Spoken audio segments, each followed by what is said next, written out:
Bienvenue sur Africa 24 dans cette nouvelle édition du 12-15. Voici les titres. Le président sud-africain Cyril Ramaphosa condamne formellement les attaques contre les étrangers. 7 personnes ont été tuées et près de 300 ont été arrêtées dans les violences xénophobes qui secouent depuis dimanche 1er septembre la ville de Johannesburg. Faute de consensus entre pouvoir et opposition, les élections locales sont reportées au Sénégal, en cause notamment les nouvelles mesures visant à limiter le nombre de candidatures. Puis les grandes ambitions électriques du Rwanda. Le gouvernement vise une électrification totale d'ici à 2024. Actuellement, seuls 30% de la population a accès à l'électricité. Mais tout d'abord, l'actualité en Guinée où le chef de l'État Alpha Condé annonce le début de consultations entre les acteurs politiques et les organisations de la société civile à propos de la Constitution. Toutefois, aucune précision s'il compte faire modifier la loi fondamentale afin de pouvoir se représenter en 2020. L'opposition qui attribue au président des tentations d'un 3e mandat se dit contre cette éventualité. Au pouvoir depuis 2010, le président Alpha Condé a souvent contesté la pertinence de la limitation du nombre de mandats présidentiels. L'Afrique du Sud renforce sa sécurité après les attaques xénophobes de ces derniers jours perpétrées dans la région de Johannesburg. Depuis le début des violences dirigées contre les étrangers, au moins 7 personnes ont été tuées et près de 300 arrêtés. Somaliens, Éthiopiens, Mozambicains, Congolais, les migrants supportent une grande partie de la colère suscitée par le chômage chronique dans ce pays où de nombreuses diasporas sont donc prises à partie. De nombreuses personnalités africaines, mais aussi sud-africaines, s'insurgent contre ces violences. Les réactions se multiplient en effet, comme celle de Julius Malema, leader des combattants pour la liberté économique. Je vous propose de l'écouter. This continent of Africa must be one. Notre continent africain ne doit faire qu'un. Les frontières doivent être ouvertes parce que les frontières sont ouvertes aux Blancs. Le meilleur qu'on puisse faire, c'est être solidaire, main dans la main, pour nous protéger du colonialisme. Il n'y a pas de Mozambique, ni d'Eswatini, ni de Lesotho, ni de Botswana, ni de Zambie ou de Namibie, ni de Zimbabwe. Il y a l'Afrique, le continent de nos ancêtres. Ces frontières ne sont pas africaines, mais celles des colonialistes, pour se diviser les richesses de notre continent et nous diviser nous-mêmes par la même équation. Nous sommes tous noirs, nous sommes tous africains. Je ne vous vois pas faire ça à un Chinois ou un Blanc qui n'a pas ses papiers ou un Indien. Mais vous attaquez un Africain car vous ne vous aimez pas en tant qu'Africain. L'homme blanc vous a appris à vous haïr vous-même et donc vous tuez les autres Africains. Arrêtez cette mascarade, ça doit s'arrêter aujourd'hui. Et après ces émeutes meurtrières qui ont suscité des représailles et des appels au boycott dans les pays concernés, l'Afrique du Sud a décidé de fermer de façon temporaire ses missions diplomatiques au Nigeria. Le Premier ministre de la République démocratique du Congo, Sylvestre Ilunga-Ilunkamba, a présenté son programme. C'était mardi devant l'Assemblée nationale. Une dizaine d'axes ont été annoncés comme prioritaires, allant de la lutte contre la corruption jusqu'à celle contre la pauvreté qui touche 80% des Congolais.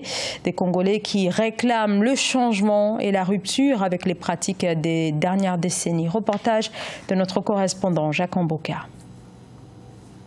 Le Premier ministre congolais a présenté ce mardi 3 septembre 2019 devant les députés nationaux le programme de son gouvernement. Basé sur 15 piliers, ce programme reprend les grands axes du projet de société du chef de l'État et celui du Front commun pour le Congo. La priorité est à la pacification du pays et à la réconciliation nationale.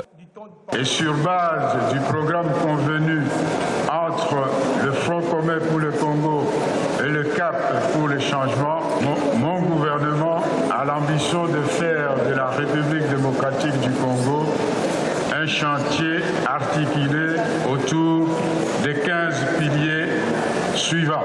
Premier pilier, pacification du pays et promotion de la réconciliation nationale. pour ce gouvernement de coalition entre les caches avec Félix Tshisekedi qui a remporté la présidentielle et le FCC qui a obtenu la majorité à toutes les assemblées, les défis sont immenses. Une expérience nouvelle pour les dirigeants d'une part et de l'autre, la population qui attend les résultats. Donc on veut de ce gouvernement comme étant un gouvernement qui donne les solutions aux problématiques qui dérangent la communauté congolaise en général. Et on veut un gouvernement porteur de l'espoir, un gouvernement capable de résoudre le problème qui généralise la vie quotidienne des citoyens congolais. Après la présentation de son programme, le Premier ministre et son gouvernement reviennent à l'hémicycle ce vendredi 6 septembre 2019. Sylvestre Ilunga répondra ainsi aux préoccupations exprimées par les députés nationaux. C'est à l'issue de cette plénière que le premier gouvernement du régime du président Tshisekedi sera investi. Au Sénégal, les élections locales sont officiellement reportées, report s'inédié pour ce scrutin qui devait se tenir le 1er décembre. La classe politique n'est donc pas parvenue à un consensus sur les modalités d'organisation de ces élections. Reportage entre correspondants El Hadjon Ndiaye.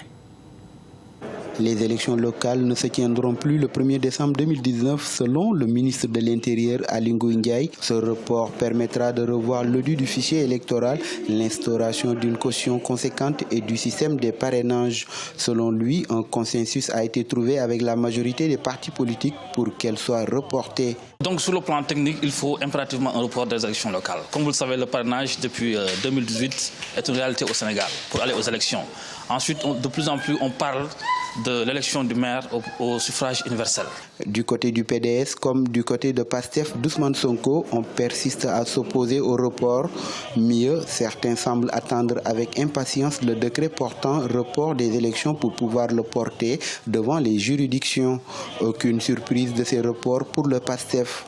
Oui, mais parce que tout simplement, ils sont pas prêts, parce qu'ils savent qu'ils ne sont pas majoritaires dans ce pays et que les élections locales sont différentes de l'élection présidentielle. Si vous faites le cumul des voix déjà au niveau du département de Dakar déjà, donc des voix de l'opposition, voilà, la PR perd donc la mairie de Dakar. Donc pour nous, ce n'est pas une surprise, voilà, c'est des subterfuges qu'ils sont en train de trouver pour préparer encore un autre sale coup comme ils l'ont fait à l'élection présidentielle. Pour rappel, le ministère de l'Intérieur avait annoncé dans un décret daté du 3 juillet 2019 deux mesures visant à réduire le nombre de candidatures et une caution de 10 millions de francs CFA par liste déposée est désormais imposée. Par contre, le ministre de l'Intérieur n'a pas précisé la date exacte des élections locales. 8 millions de Rwandais n'ont toujours pas accès à l'électricité. Il s'agit pour la plupart d'habitants des grandes villes, car en région, c'est moins d'une personne sur 10. Soutenu par la Banque mondiale, le gouvernement se dit engagé à résoudre la problématique avec 100% de couverture électrique d'ici à 2024. Reportage Fraternanda Kaisienga. Le Rwanda et la Banque mondiale ont signé un accord de prêt de 125 millions de dollars pour augmenter l'accès à l'électricité ce 2 septembre 2019. Ces fonds constituent la troisième phase de financement après la première de 125 millions de dollars encaissée en décembre 2017 et la seconde qui a été signée en décembre 2018. Selon les responsables, ceci pourra porter à 61% le nombre de ménages ayant accès à l'électricité de 52% actuellement. Depuis 2017, l'accès à l'électricité a augmenté de 41 à 52% actuellement et nous nous en réjouissons. On a pu doubler le nombre de nouvelles connexions à l'électricité jusqu'à environ 150 000 ménages par an durant l'exercice fiscal 2017-2018 et celui qui a suivi. Dans son programme de transformation économique, le Rwanda s'est donné comme objectif d'atteindre une couverture universelle à l'horizon 2024. Un objectif trop ambitieux pour certains, mais réalisable selon les autorités rwandaises. Par exemple, plus d'1 million de personnes ont pu avoir accès à l'électricité depuis 2017. Un autre pilier très important dans cette démarche est l'accessibilité financière de cette ressource. C'est une chose de fournir de l'électricité à tout le monde, mais c'en est une autre que ces gens soient en mesure de se le payer. C'est pour cela que nous avons d'autres projets pour être sûr que l'électricité générée soit vendue à des prix abordables aux Rwandais.